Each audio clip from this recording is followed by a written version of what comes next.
13 years ago, in the span of a single week, more than 80 tornadoes cut a path of destruction from Louisiana to Pennsylvania.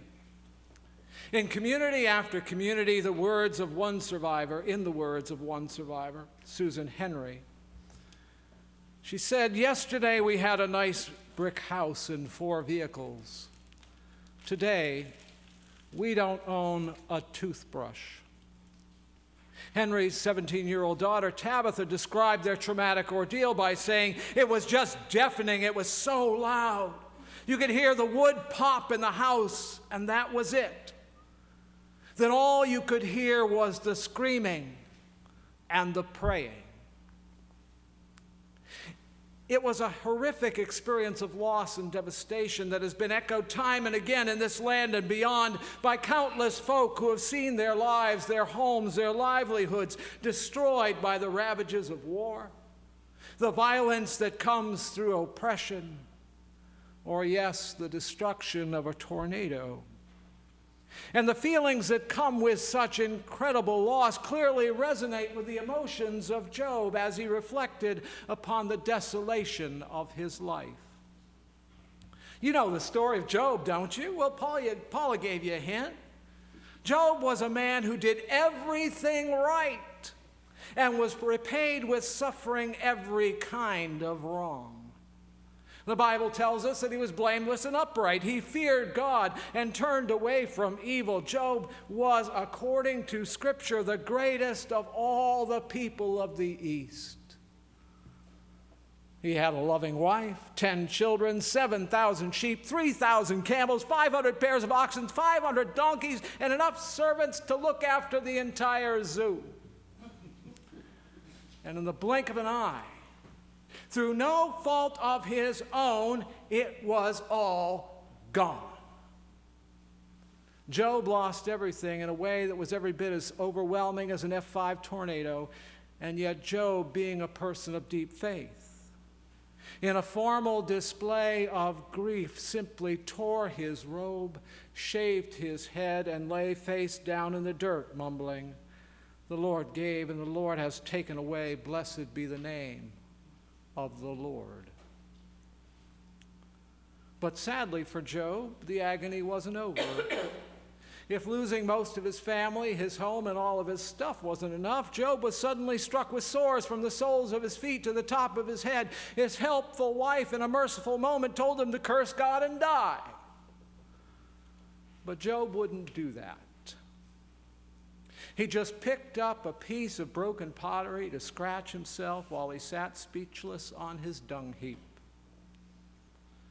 But finally, after days and days of silent suffering, his grief positively flies off the page. "God cursed the day I was born and the night that forced me from my womb. Why couldn't I have died as they pulled me out of the dark? If only I had strangled or drowned on my way to the bitter light."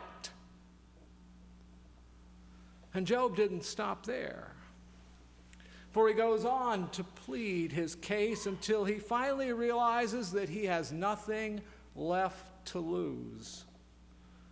And then, sitting out on that dung heap covered with boils, he yells at God with fists in the air, "I have done everything you ever asked me. Why is this happening to me?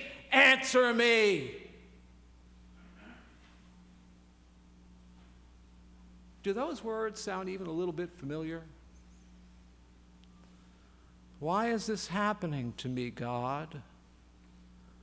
Answer me. They are words that poured forth from my lips so many years ago as I sat on a bathroom floor and mourned the loss of something precious. They are the words that were both whispered and screamed aloud as the smoke and ash floated 14 years ago from Manhattan, Washington, Pennsylvania, and seared the psyche of our nation. They are words that haunt our souls every time a new tragedy strikes our lives, our families, or just a little bit too close to home. Why is this happening to me, God? Answer me. We mumble those words as we wait for the doctor to call with the test results, as we look into the eyes of a desperate child, or as we ponder a future clouded with uncertainty, heartache, and fear. Why is this happening? God, answer me. And when we don't hear the answer we long for, we begin to wonder if God is really there at all. We wonder if God hasn't just disappeared and left us suffering on our own. That's what Job was thinking. He felt abandoned, as if all the years of faith were a waste of time. He was hurt, he was angry, but he was not alone. For God did answer Job, and the answer came out of a ferocious whirlwind. Virginia Woolf once wrote a friend saying, "I read the book of Job last night, and I don't think God comes out of it very well."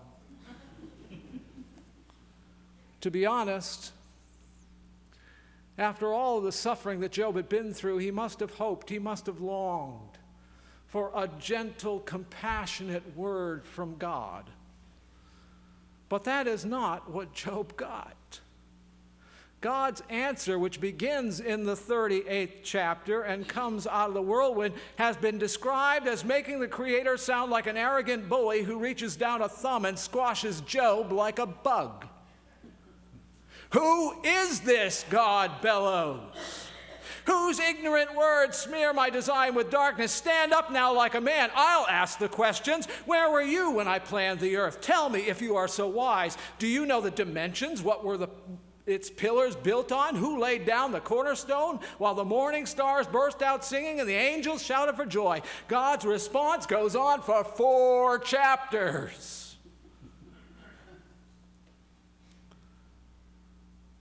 But don't feel badly for Job.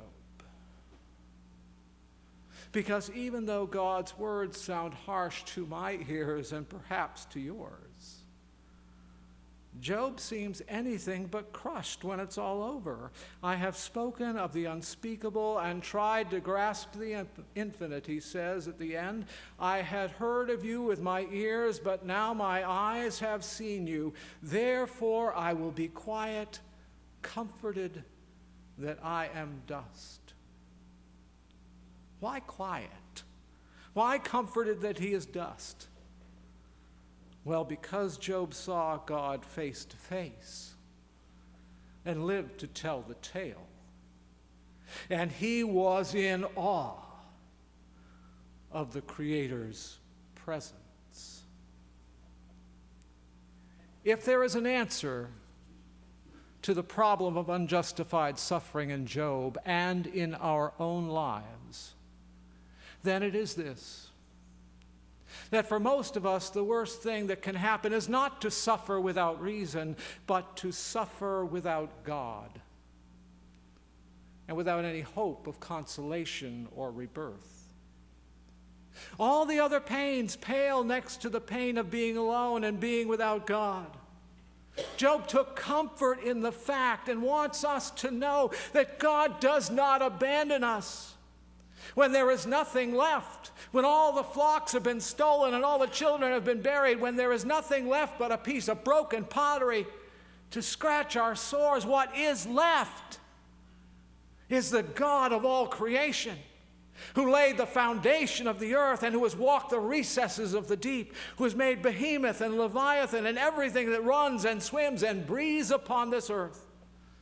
When all else is gone, what is left is the God of all life, whose power of creation and recreation is stronger than the power of any chaos that we might encounter. And it is to this God, to our God, that we can always turn and ask for help and strength and love.